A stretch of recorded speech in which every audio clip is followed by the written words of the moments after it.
Change. We are in the middle of a fundamental transformation. The World Economic Forum calls it the fourth industrial revolution. But more importantly and more interestingly are key questions. What are the drivers of change? What are the key challenges and questions around change? And from what do we transform into what? And what does it mean for society and our economy and our companies? Some of us claim there is no such a thing like fourth industrial revolution. Development and progress happened along the history of mankind. I think that's wrong. Yes, it happened, but never at the speed we see at the moment.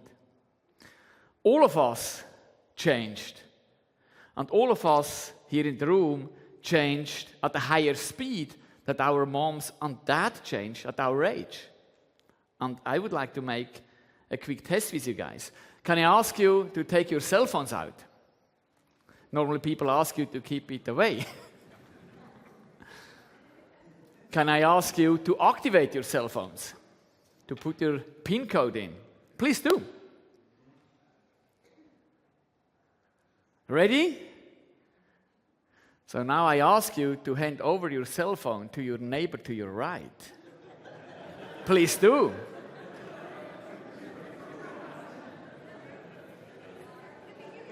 Change. Can you feel it? Some of you made it in this piece of plastic into a piece that a couple of years ago you would not even know that it will exist. Change. So what are the drivers? You can put it away, guys. Thank you very much. So what are the drivers of this change? Number one, technology. A couple of decades ago, mankind invented the computer. And only recently, computing power exceeded the power of a human brain. And not very distant from now, computing power will exceed all of our brains, collectively. And the question will not be how do we further push computing power? The question will be how do we not lose control of that development? Number two, demography. It's not the question, it is the question, what do we do and how do we react to an aging society? But the question is how we handle the amount of growth in population.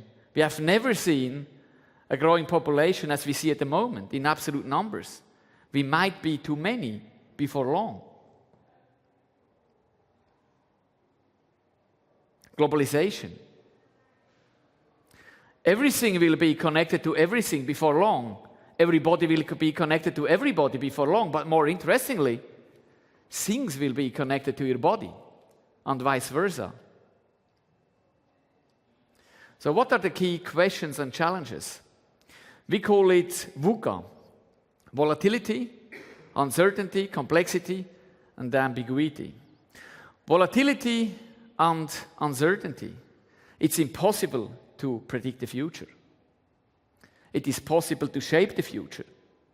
Stone Age did not stop because mankind ran out of stones. And in the 70s, we called it oil crisis or oil shock. We were afraid that our prosperity comes to a stop because we run out of oil and gas. No. We will move towards electricity. We will move towards the next level because of innovation, because of development. Complexity and ambiguity. I talked about globalization, things being too connected to everything. Companies, organization will not be too big to fail. Have you heard too big to fail? They will be too big to manage. How do we not lose control? People sometimes ask me, Marcel, what do you believe about the global economy? Will we see a growing economy or being faced with all these challenges, shrinking and having economic issues? I tell you, it's a no-brainer. At least it's my belief. The economy will grow. And why is that? Because growth is linked to demand. And demand is linked to the number of population. How many people will ask for solutions, services, and products? And is linked to speed. And as we see speed at never seen levels before, it's absolutely clear that demand will grow. But the problem is not growth, the problem is risk. We will see risks that we have never seen before. Cyber risk, everything being connected, will put us in front of unexpected, unseen challenges. Geopolitical risks. A couple of years back, many jobs from the Western Hemisphere moved into low-cost countries. Technology will move these jobs back into developed countries, not into jobs, but in form of technology. Unfortunately, that's going to hit big economies that are not among the most stable democracies. The loss of social acceptance, fear in the society, huge challenge. From what do we transform into what? We call it's a transformation from the old world into a new world, a world that we have seen in 2005 towards the world we will see in 2025. Why 2005? We made the test before. 2005 was a few months before the iPhone has hit the market, a symbol for the industrial revolution we are currently in. 2005 was a year that is fundamentally different from what we'll see in the future. The future will be customer-centric. We said already in the past, client is in the center, but we did not know what it means. It was a product-driven economy. The future will be about ecosystems. You see today, one world competing against our alliance. The history was an economy, brand A against brand B, Swissair against Lufthansa. The future will be technology, platform, data, software-driven. The past was manual analog. The future will be a sharing economy, asset-light. The past was an ownership-based economy, asset-heavy. So what does that mean for society? Number one, social acceptance. If we lose social acceptance, we will see problems. Already we see the first signs, a disintegrating Europe. Already we see signs of new protectionism, new forms of nationalism. That's a result of fear, guys. So we need to do a public dialogue. We need to rethink taxation. Is it the right concept in the future to tax people and income? Or is the right module to tax technology and robots? Other question. What about our economy?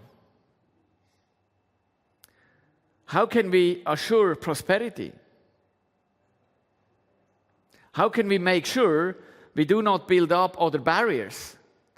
We have seen that before. 100 years ago, in Switzerland, there is an area called Canton of Grisons.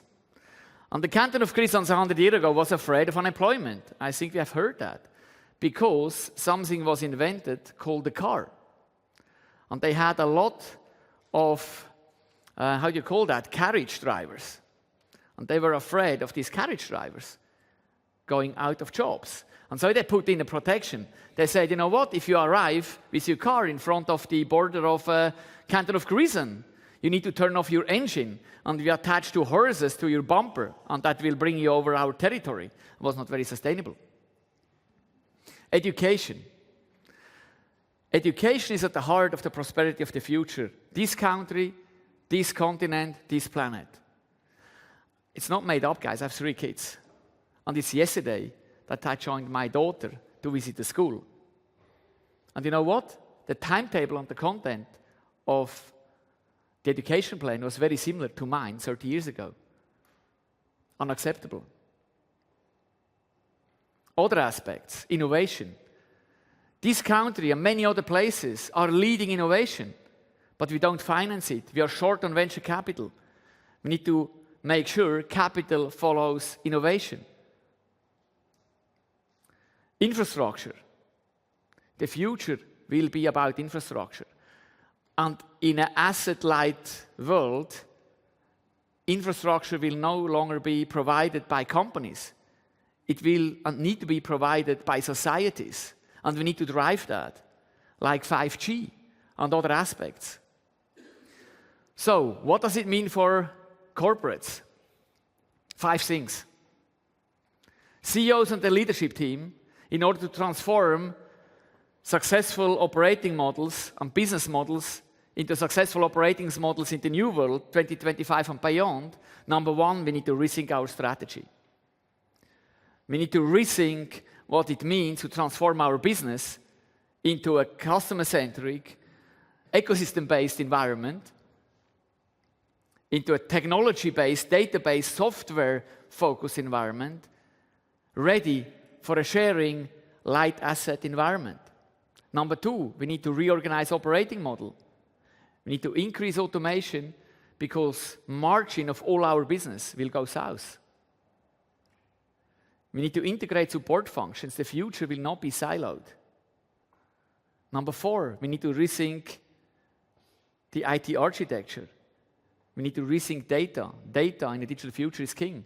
And 5, most importantly, we need to reorganize culture. If we do not figure out how we bring our employees from A to B, from the old into the new world, we will fail. Strategy will not be strategy. Strategy will be paper. Paper is not execution. It's the action and the execution is changing the world, not the knowledge. We need to rethink communication. In the world of cameras on each mobile, your internal culture is your external brand. What does it mean in terms of conclusion? Number one, change is a reality. Number two, we need to figure out how we can assure social acceptance. We need to rethink our business model. And finally, we need to shape the future. Future can be shaped. And we need to do that collectively, responsibly, sustainably, and we need to fight inequality. Thank you very much.